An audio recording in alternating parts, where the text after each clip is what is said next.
Tayo po tayo lahat. Open your Bible. Our Bible in the book of Isaiah, chapter 7, from verse 10 hanggang verse 14, po yung atin pong pagbubulay-bulayan sa gabi po na ito. Ito po ang atin pong mababasa sa Mabuting Balita, Biblia. Sabi po diyan, muling nagsalita si Yahweh kay Ahaz. Humingi ka ng palatandaan kay Yahweh na iyong Diyos. Maging ito ay buhat sa malalim na libingan o sa kaitaasan ng langit. Ngunit sinabi ni Ahaz, hindi po ko hihingi, hindi ko po susubukin si Yahweh. At sinabi ni Isaias, makinig kayo, sambahayan ni David. Hindi pa ba sapat na subukin ninyo ang pagtitiis ng mga tao at pati ang pagtitiis ng aking Diyos ay inyong sinusubok? Dahil dito, si Yahweh mismo ang magbibigay sa inyo ng palatandaan. Maglilihi ang isang dalaga at magsisilang ng isang sanggol na lalaki. Tatawagin sa pangalang Emmanuel. Ang Diyos po ang siyang magpala ng kanyang mga salita sa atin pong kalagitnaan. Hingin natin ang basbas. Minsan pa sa atin pong mapagmahal ng Panginoon. Yumububo tayong lahat at manalangin. Purihin ka, aming Diyos na dakila. Salamat po sa mga panahon po na ito. Panahon na kung saan ang sangkatauhan ay nagdiriwang, Panginoon, o umaalala sa iyo pong naging kapanganakan dito po sa mundo pong ito. Salamat din, Panginoon, dahil ang iglesia nito, Panginoon, ay kasama po sa umaalala at hindi lamang inaalala, Panginoon. Ikaw, Panginoon, ay amin pong labis na pinasasalamatan. Labis ang amin pong kagalakan. Dahil sa iyo pong kabutihan, sa amin pong mga buhay. Dahil sa iyo pong mga sakripisyo na ito, kami po ay isa sa mga nagtamo ng biyaya. Grasya mula sa iyo. Naranasan namin ang kaligtasan na iyo pong ipinagkaloob sa bawat isa po sa amin. Habang binubulay-bulay po namin ang iyong mga salita, ikaw po ang siyang mangusap. At gamitin mo lamang po ang iyong mabalingkod bilang daluyan ng iyong mga salita. Salamat po sa tagumpay. Salamat sa tugon. Salamat sa mga pagpapala na iyo pong ibubuhos sa bawat isa po sa amin. Ito po ang aming samo at panalangin sa dakilang pangalan ng aming Panginoong Hesukristo. Ang lahat ay magsabi ng Amen at Amen. Minsan pa po, ibigay natin yung pinaka-best na palakpak sa aming pong dakilang Diyos na manunubos at malilighag ng bawat isa po sa atin. Amen. Hindi po, magpuna po kayo.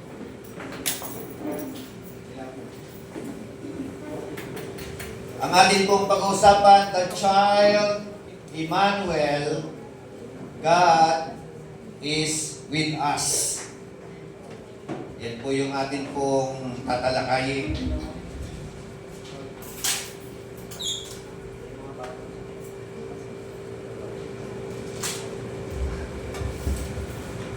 Ang bata, tinawag po siyang Emmanuel, na ang ibig sabihin, ang Diyos ay sumasa atin. Ang Diyos ay kasama natin. Kaya yung bata na walang iba, na ipinanganak, ang ating Panginoong Jesucristo, hindi po siya pangkaraniwang tao lamang. Siya po mismo ang Diyos na nagkatawang tao. Isa sa persona ng Diyos na nagkatawang tao. Kaya nang siya po ay bumaba, nagkatawang tao, Meaning to say, ipinapaalam sa sangkatauhan na ang Diyos ay bumaba alang-alang sa bawat isa po sa atin at siya po ay kasama po natin anuman ang sitwasyon ng ating pong mga buhay. Amen? So, di ba magandang ano yun? God is with us. No? Kaya lang ang nakakalungkot, maraming mga tao nabubuhay parang walang Diyos. Amen? Maraming mga tao hindi nire-recognize ang Diyos. Hindi nila alam ang Diyos ay nasa tabi lamang natin. Amen? Ang Diyos ay kasama lang natin. Na kung atin po uusalin ang ating mga panalangin, siya po ay sinlapit lamang ng isang taus-pusong pananalangin. Amen? Sabi mo sa katabi mo, kasama mo ang Diyos. Akala mo lang hindi. Amen? So, isa-isahin natin yung pong talata natin po pinag-usapan. Meron po mga characters sa Isaiah chapter 7, verse 10 to 14. Ang context, lagi tayo may context no? From verse 1 hanggang 14 o hanggang 15. Meron po mga characters diyan. Ang unang character, si King Ahaz. O si Haring Ahaz. Yan po. Siya po ay hari ng Judah. O? At yun po, siya po ay naghari sa Judah noong 735 hanggang 715 BC. Meaning to say, 20 taon siyang naghari sa Judah. At meron pa po isang hari, si Haring Peka, na siya naman po ay naging hari ng Israel. Kailan? Noong 740 hanggang 732 BC. Ibig sabihin, 8 taon na naging hari si Haring Peka ng Israel. No? Iba ang Judah, iba ang Israel. During that time, divided na po ang kingdom doon po sa Israel. Nagkaroon na ng Northern Kingdom and Southern Kingdom. Ang Northern Kingdom, si Peka o si Haring Peka ang siya naghari. Sa Southern Kingdom, si Haring Ahaz ang siyang naging hari. Okay. Meron pa po isang hari diyan na atin po mababasa sa katauhan ni Haring Rezin. Siya naman po ay hari na Syria during that time. At siya po ay naghari sa Syria ng 752 hanggang 732 BC. So, 20 years na nag-reign. Ito pong si Haring Rezin. Meron pa pong isang hari, si Tiglath-Pileser, na hari ng Assyria. 745 hanggang 727. 18 years na nag-reign o naghari. At merong propeta na tinutukoy diyan sa katauhan po ni Propeta Isaias. At meron pong anak si Propeta Isaias. Ang pangalan ay Shear-Hashub. Yan ang unang anak niya sa kanya. Yan ang anak niya sa first wife niya. At meron pa po siya isang anak na pangalan, yung mahabang pangalan sa Biblia. Hindi nakakalam na mahabang pangalan sa Biblia. Maher Shalal Hashbash. Yan po yung pangalan. Hindi na sulat na nasa ano. Yan po yung background na atin po pinag-uusapan. Meaning to say, yung pong binasa kanina ni Sister Sally sa chapter 1 ng Mateo, verse 18 hanggang 25, ito po ay nakahula na sa lumang tipan, no? Kaganapan, hula, prophecy, propesya in the Old Testament, 700 years mahigit bago ipanganak ang ating Panginoong Hesukristo. Ang kaganapan ng mga propesiya na ito nangyari sa panahon nila King Ahaz ng Judah, King Peka ng Israel, King Rezin ng Syria. Nangyari po yung mga hula na yan sa aklat ng Mateo, Kapitulo 1, talatang 18 hanggang talatang 25. Amen? So, tingnan natin, isa-isahin natin. Ano po ang mga significance ng pangalang Emmanuel? Gaano kahalaga yung tinatawag na pangalan na ito na Emmanuel? What are the significance of the name Emmanuel? Pag sinabi significance, the quality of being important. No? It is the quality of being important.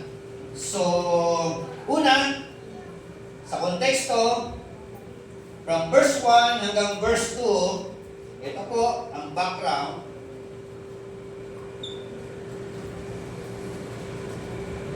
Sabi po dyan, ng verse 1 Tagalog, nang ang hari ng Juda ay si Ahaz, anak ni Jotam, na anak ni Osias, ang Jerusalem ay sinalakay ni Haring Rezin ng Syria, at ang hari ng Israel na si Pekah, anak ni Remalias, ngunit hindi sila nagtagumpay. So, yun po yung background. Verse 2, nang mabalitaan ng sambahayan ni David na nagkasundo na ang Syria at ang Ephraim, ang hari at ang buong bayan ay nanginig sa takot na parang mga puno sa kakahuyan na hinahampas ng hangin. So, unang nagkaroon ng salakayan, kasi digmaan ang uso sa kanila eh. Dinigma ni ng hari ng Syria, ito pong kaharian po ng Israel, at sila po ay nangyari po, nag-join force po sila, nagkampi sila, no? At ang kanilang napagkasunduan, no, laban dito sa hari ng Juda. Dalawang kaharian laban sa kaharian ng Juda na ang hari si King Ahaz. So, ano po naging damdamin? Ano po yung naging saloobin ng isang hari laban doon sa dalawang hari? So, alam niyo po, ang Israel at ang Juda, magkapatid eh. Ang nakakalungkot, kahit magkapatid sila, kakalabanin o didigmain ng kapatid ang kanilang kapatid. So, yun po ang senaryo nung pinag-usapan po natin na ito. Kaya, nung malaman po ng hari ng Juda, ano kanila naging damdamin? Ang sabi po diyan ng talatang 2, ang hari at ang buong bayan ay nanginig sa takot na parang mga puno sa kakahuyan na hinahampas ng hangin. Yun po ang naging saloobin ng mga taga-Juda at ng hari ng Juda. Ikaw ba naman ang didigmain ng mga significant na mga kaharian? At ang nakakalungkot pa niyaan, kumampi pa ang iyong kapatid laban sa ibang kaharian, at ang plano nila, kayo ay usubin. So, sabi nga, now it came about in the days of Ahaz, son of Jotam, the son of Uzziah. So, sino po ang kanyang tatay? Ang pangalan po ay Jotam o Jotam. Sino ang lolo? Ang lolo ay si Uzziah. Sila po ay hari ng Juda o naging hari. That Rezin, the king of Aram, to Jerusalem, and Pekah, the son of Remaliah, king of Israel, went up to Jerusalem to wage war against it, but could not conquer it. Amen? So, sa verse 2, when it was reported to the house of David, saying, the Arameans had come in Ephraim, his heart and the hearts of his people shook as the trees of the forest shake with the wind. Nakakita na po kayo ng ganong senaryo? Yung pong puno ay hinahampas ng malakas na hangin. Diba, ng mga nakaraang mga bagyo? Yun dahil sa lakas ng hangin, halos matumba na yung mga puno. So, pag ganun ng mga puno. So, Ito pong hari ng Judah during that time, talagang nagme-melt na yung kanilang damdamin. Nawalan na ng pag-asa. Mamamatay sila. Pagtutulungan sila ng dalawang kaharian, lulusubin sila. That is the scenario. Pero, sabi po ng talatang 3 hanggang sumunod na mga talata, meron pong tinatawag na prophetic encouragement to the house of David. Sa verse 3 hanggang verse 9, dito po yung nagsimula ang tinatawag na confrontation. Sino nag-confront? Confrontation of Prophet Isaiah dito kay King Ahaz. Apo? So, paano? Ito po sinabi. Sinabi ni Yahweh kay Isaiah, isama mo ang iyong anak na si Yasub at salubungin ninyo si Ahaz.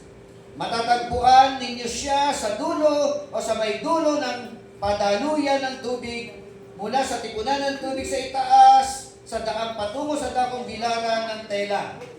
Ganito ang sabihin mo sa kanya, humanda ka, huwag kang matakot at mabagabag, huwag kang masisiraan ng loob dahil sa nag-aalab na puot ni Rezin ng Syria at ni Peka na anak ni Remalias.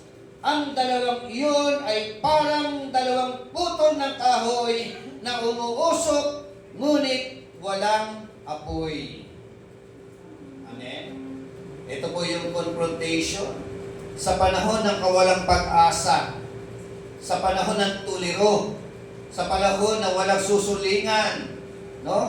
Dumating ang Isaiah, kinausap ng Panginoon si Isaias, at ito ang pinapasabi sa pamamagitan ng propeta sa hari ng Judah na si King Ahaz. Ano sabi? Huwag kang matakot. Huwag kang mabagabag. Huwag kang masisiraan ng loob.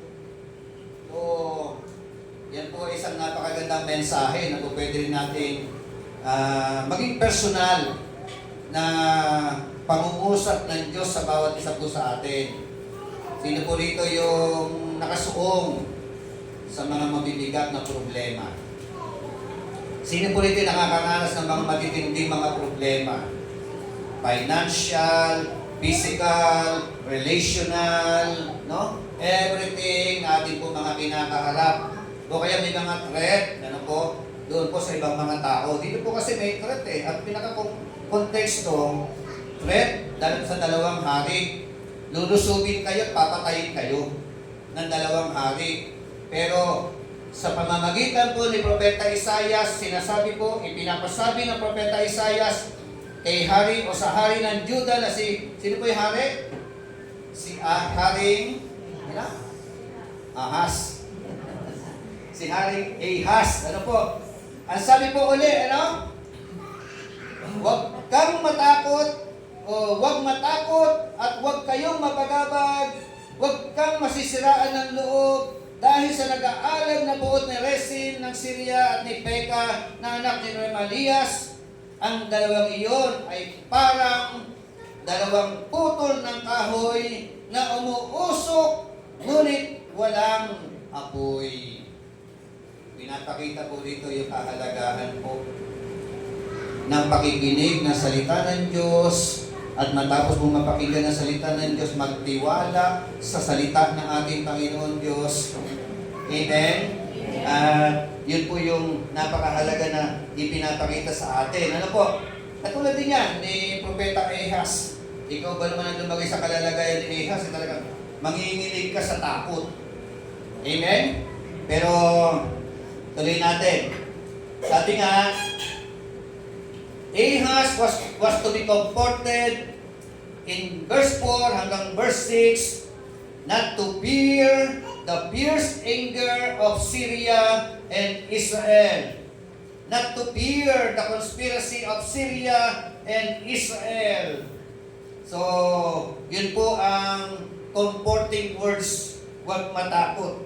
At pagdating po ng verse 7 hanggang verse 9, sabi po diyan sa Tagalog, ngunit sinabi ng Panginoong Yahweh, hindi ito mangyayari.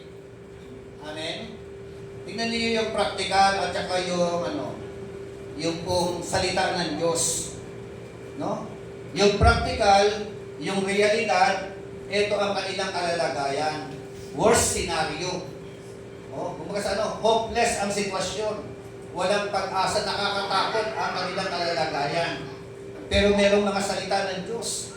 Sa panahon ng kapapagaban, sa panahon ng katatakutan, merong pangungusap ang Panginoon, huwag kang matakot. Amen? So, alin ang atin pong yayakapin? Yung salita ng Diyos, kailangan ng pananampalataya.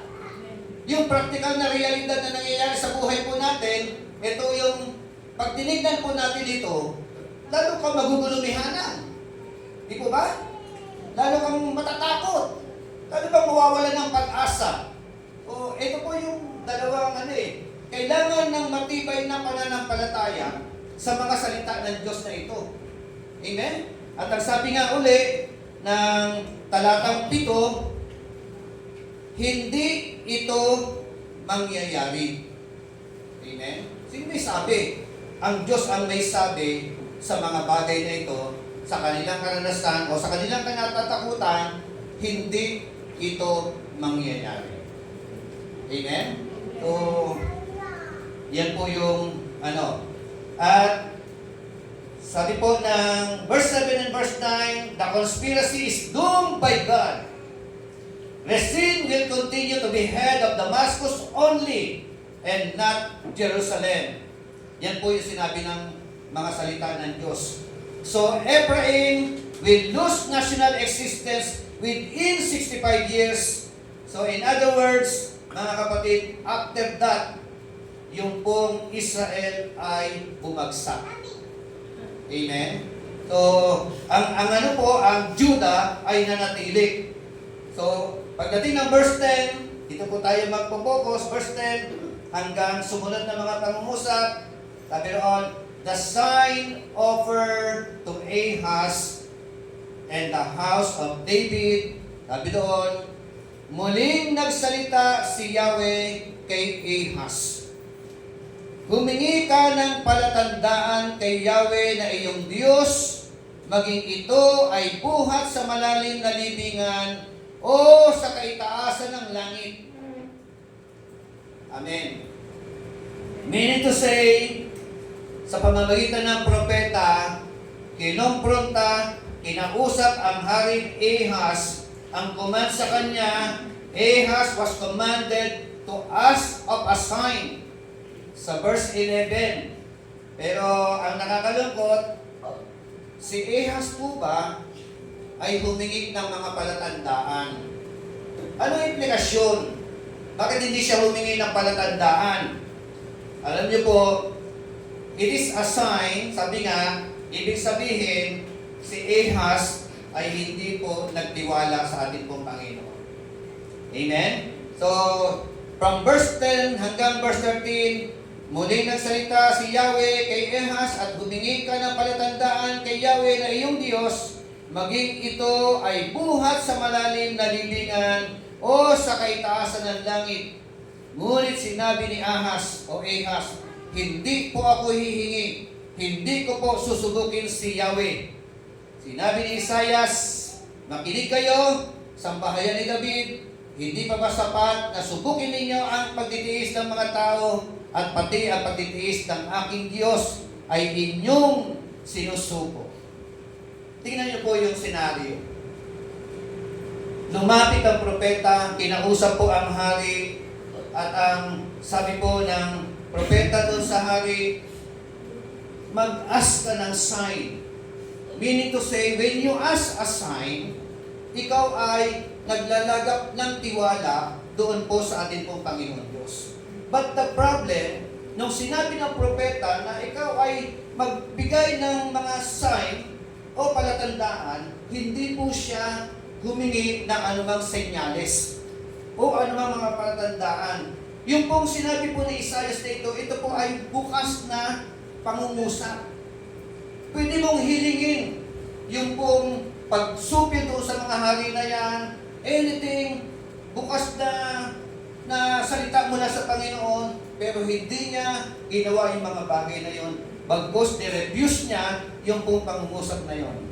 Naalala ko lang po, nung panahon na si Bartimeo ay makadaupang palad ang ating Panginoon Jesucristo.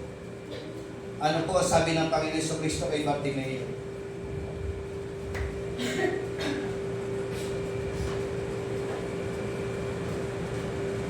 Si Bartimeo po ay isang bulag, walang pag-asa, hopeless ang kanyang situation. But when Bartimeo encountered the Lord Jesus Christ, the Lord Jesus Christ itself asked to Bartimeo, Bartimeo, what do you want me to do for you? Amen? What do you want me to do for you? Ano ang gusto mong gawin ko sa iyo? Ano sabi ni Bartimeo? Panginoon, gusto ko pong makakita. Amen? Gusto ko pong manumbalik ang aking paningin. Because of that open request, pinakinggan ng ating Panginoon yung pong kahilingan ni Bartimeo. At dahil yun ang kanyang kahilingan, granted yung kanyang kahilingan. Amen? Balikan natin si Ahaz. Ahaz, make a sign. Magsalita ka. Anong gusto mong mangyari? Anong gusto mong gawin ko doon kay hari ng Israel? Anong gusto mong gawin ko doon sa hari ng Syria na yan? Gusto magsupilit ko yan? Wasakin ko yan? Everything, ano man, open. Yung hinihingi ng Panginoon o sasabihin ng hari na ito. But the problem nga, meaning to say, itong si Ahaz, kulang ng pananampalataya. Amen? Kawalan ng pananampalataya. Ang nakikita niya, hindi yung kalakihan ng Diyos. Amen? Hindi niya nakikita yung magagawa ng Diyos sa kanyang sitwasyon. Ang nakikita niya yung dalawang hari na kanyang kalaban. Yung dalawang hari na nag-join force. Para sila ay lusogin, para patayin, para mawala na yung kanilang kaharian. Yun ang kanilang nakikita. Yun ang kanyang tinitignan. At dahil yun ang kanilang nakikita, hindi gagalaw, hindi kikilos ang Diyos sa kanyang buhay dahil kawalan ng pananampalataya. Kung siya ay humingi ng mga senyales, humingi ng tulong sa Panginoon, humingi ng pagdugay sa Panginoon, ng kalakasan sa Panginoon, tiyak doon pa lamang magtatagumpay na ang hari ng Judah sa kanyang kapanahan. But it took a lot of time bago nangyari yung mga bagay na yun. Kaya ang Diyos mismo ang nagbigay ng palatandaan. Amen. Amen. Ang Diyos na mismo, ayaw mo magbigay ng sign, ayaw mo humingi ng tulong, ayaw mo humingi ng gabay o patnubay, ako ang magbibigay ng senyales. Amen. Amen. So, ang sabi po ng talatang 14, dahil dito, si Yahweh mismo ang magbibigay sa inyo ng palatandaan. Anong palatandaan? Maglilihi ang isang dalaga at magsisilang ng isang sanggol na lalaki at tatawagin sa pangalang Emmanuel. Amen. Amen. Purihin ang Panginoon. Ang karanasan ng mga Israelita, susunod-sunod na kabiguan. Tuloy-tuloy na kabiguan ang karanasan ng mga Israelita. Mula sa hari ng Northern Kingdom, unang nawasak, sumunod na nawasak ay ang Southern Kingdom, yung Judah, yung una yung Israel, hanggang sa ating pong kapanahunan ng ating Panginoon Jesucristo. Amen? Kaya nung ipinrapisay ang mga bagay po na ito, pero 700 years yung propesiya. From that very moment, worse ang kalalagayan ng mga Israelita. At ang mabuting balita sa Mateo chapter 1, verse 18 hanggang 25, nakita po natin yung kaganapan 700 years ago. Nangyari dito sa aklat ng Mateo, yung pong kapanganakan ng ating pong Diyos na nagkatawan tao. At dahil nangyari yung kapanganakan na ito, nagkaroon ng katiyakan ng tagumpay, una ang mga Israelita, at ganoon din po ang mga mananampalataya. Amen po kapanganakan. Hallelujah. Ahaz refused to ask a sign. Is stated in verse 12, na sabi roon, but Ahaz said, I will not ask, nor will I test the Lord. It is his hypocrisy. His hypocrisy revealed. His heart concealed, secretly trusted Assyria. Amen. How can Ahaz ask for a sign to our Lord if Ahaz trusted the king of Assyria? Amen. Hindi nga siya hihingi ng sign. Negative, walang pananampalataya eh. Mas naniniwala siya sa hari ng Assyria. Hindi ka mahihingi ng tulong kay Lord. Amen. Amen. Yan po ay isang tugon sa problema na hindi po nararapat. Amen? Ito po ay palatandaan na tinatawag na personal na kayabangan. Ito ay palatandaan ng kawalan ng pananampalataya sa Diyos na po pwedeng tumulong sa Kanya o sa kanila. Amen? So, the house of David rebuked in verse 13. Yan po yung nangyari. At pagtapos po ng rebuke, sabi po ng verse 14, yun na po, the sign was determined by God. The sign was given to the house of David, and the sign involved an unusual birth. Amen? Yung pong kapanganakan na ito, it is unusual. And the sign concerned a virgin. And the sign fulfilled in Matthew chapter 1, verse 22 to 25. Ito na po ang sinasabi ng aklat ng Mateo, kapitulo 1, talatang 22. Nangyari nga ang lahat ng ito upang matupad ang sinabi ng Panginoon sa pamamagitan ng propeta. Maglilihi ang isang birhen at magsisilang ng isang sanggol na lalaki at tatawagin itong Emmanuel. Ang kahulugan nito'y kasama natin ang Diyos. Amen. Ayan niyo po ang istorya ng Israel. Meron po silang experience na 400 years silent.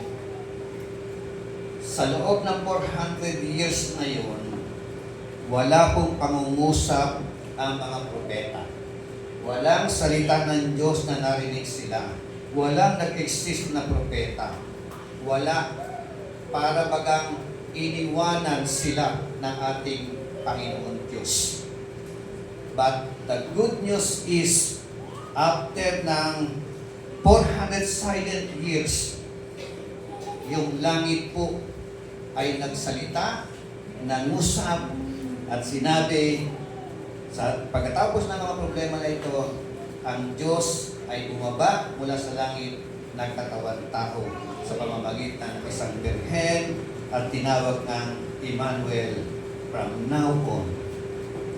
After so many years na silent ang Diyos mismo, hindi lamang magsasalita, ang Diyos mismo kasama na ninyo.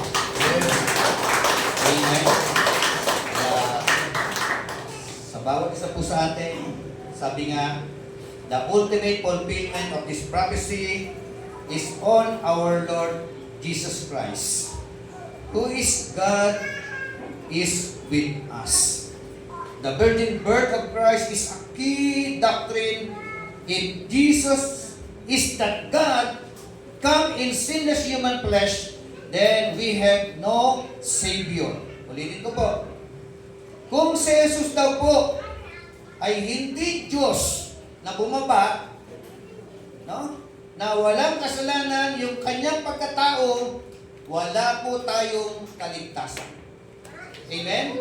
Nung siya'y naging tao, hindi po siya nagkasala. Siya lang ang tao na walang kasalanan. At dahil diyan, tayo pong lahat ay meron pong pag-asa na tayo po ay magtamo ng buhay na walang hanggan. Bakit? Kasi ang ating tagapagligtas ay karapat-dapat na maging tagapagligtas dahil siya po ay walang kasalanan at tinubos ang kasalanan ng bawat isa po sa atin. Jesus was sent by the Father and therefore came into the world having a human mother but not human father. Amen?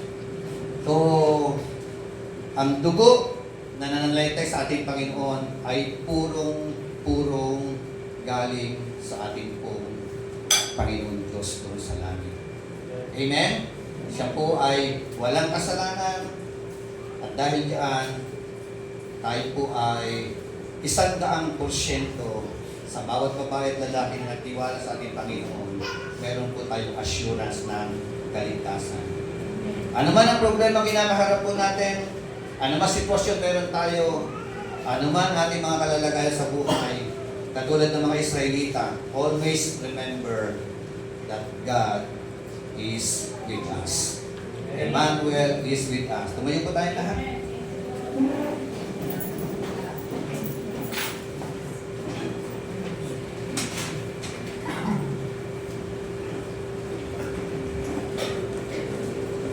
Glory to God.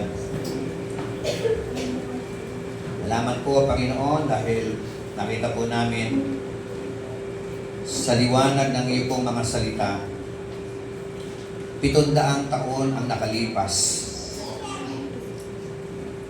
bago po mangyari ang iyo pong kapanganakan. Inihula na po, Panginoon, sa panahon nila Propeta Isaias, panahon ni King Ahaz ng Judah, panahon ni King Pekah ng Israel, panahon, Panginoon, ni King Rezin ng Syria. Salamat, Panginoon Diyos, sa mga propesiya na ito. At nakita po namin, Panginoon, ang mga hari na ito na naging daan para magkaroon ng istorya, Panginoon. Ang propesiya na ito. It was happen, O God, during the time or their time. Hayaan mo po, Panginoon, na yung pong mga aral na ito na gusto mo pong ipaintindi sa bawat sa puso sa amin. Lalong-lalo na, Panginoon, kay King Ahaz, na kung saan mas nagtiwala po siya o kawalan ng pananampalataya sa iyo, Panginoon, ang kanyang naranasan. Ang kanyang pinagtiwalaan o ang kinatakutan niya, Panginoon, ay ang tao. Ang hari, Panginoon, na po pwedeng kumugkob sa kanila. At ikaw din po ang may sabi, Panginoon, mapalad ang tao na hindi tumitiwala sa kapwa-tao. Mapalad ang tao na tumitiwala sa lumikha sa tao. At ikaw, Panginoon, ang siyang may likha, Panginoon. Maging sa 2 hari na ito na kinatakutan ni King Ahaz. Panginoon, sa amin pong kapanahunan, alisin mo po ang mga takot sa amin. Ano man po ang mga sitwasyon namin, ano man po mga difficulties in our life, problema na amin pong pinakaharap. Pinansyal man yan, o tao man yan, o o sitwasyon man yan, Panginoon. Maging sa amin pong mga relationship. At ganoon din, Panginoon, even our physical life. Sa iyo po namin lahat ito ipinagkakatiwala. Salamat po sa mga panahon po na ito. Isa pong kagalakan, Panginoon, na malaman po namin the child Emmanuel, meaning to say, God is with me. God is with us. God is within our family. God is in this church. Hallelujah. At dahil narito ka sa amin, dahil kasama ka namin, Panginoon, tiyak po ang amin po tagumpay. Tiyak po ang amin po mga lakarin na iyo po sasamahan. Sa bawat yugto ng amin po mga buhay, inaangkin po namin, Panginoon, that you are our Emmanuel.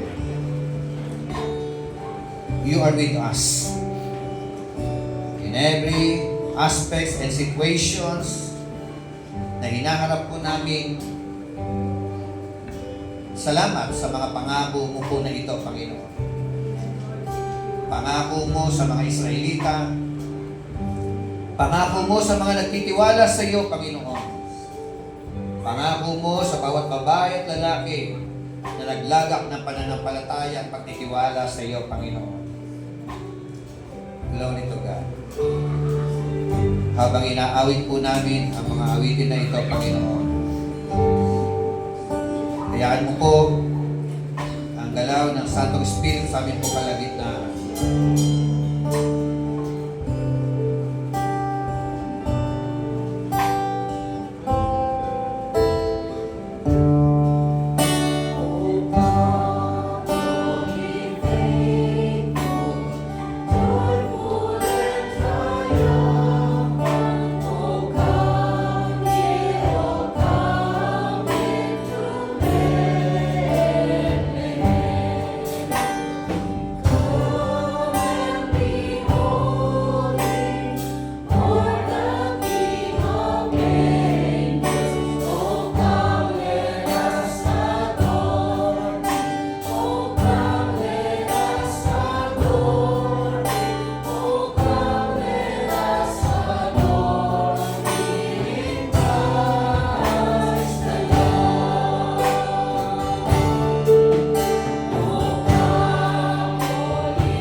Salamat po, aming Diyos na dakila.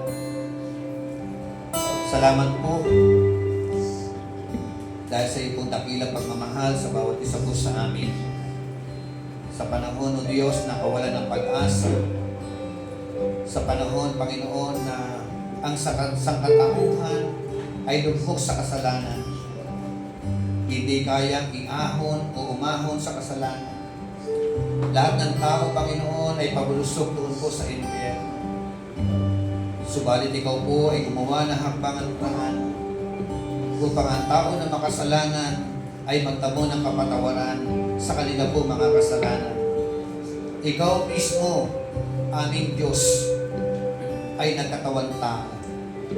Bumaba mula sa langit at inialay mo po ang iyong katawan doon sa krus ng Kalbaryo upang ako, kami na mga makasalanan ay magtamo ng kapatawaran sa aming pong kasalanan at maglagak ng tiwala sa iyo, magtamo ng buhay na walang hanggan na iyong pangako sa bawat isa po sa amin. Panginoon, minsan pa sa pagharap po namin sa taon na 2025, we don't know what the future holds, but we know who holds our future. You holds our future, Almighty God. Kaya Panginoon, sa aming pong pagharap sa taon na ito na 2025, amin pong pinanghahawakan ang iyong mga salita na ikaw ang Emmanuel ng aming pong mga buhay. Ikaw ang kasama namin sa paglalakbay po namin at panibagong yugto ng aming pong paglalakbay sa taon na 2025. Sasamahan mo po kami lahat at dahil sa kasama ka namin, Panginoon, iyak na kami po'y makakaranas ng tagumpay galing sa iyo. Ikaw ang mag-iingat sa amin. Ikaw ang magpapalang sa amin. Ikaw ang maglalagay sa amin sa mga kapahamakan. Purihin ka. Thank you, Lord. Amen.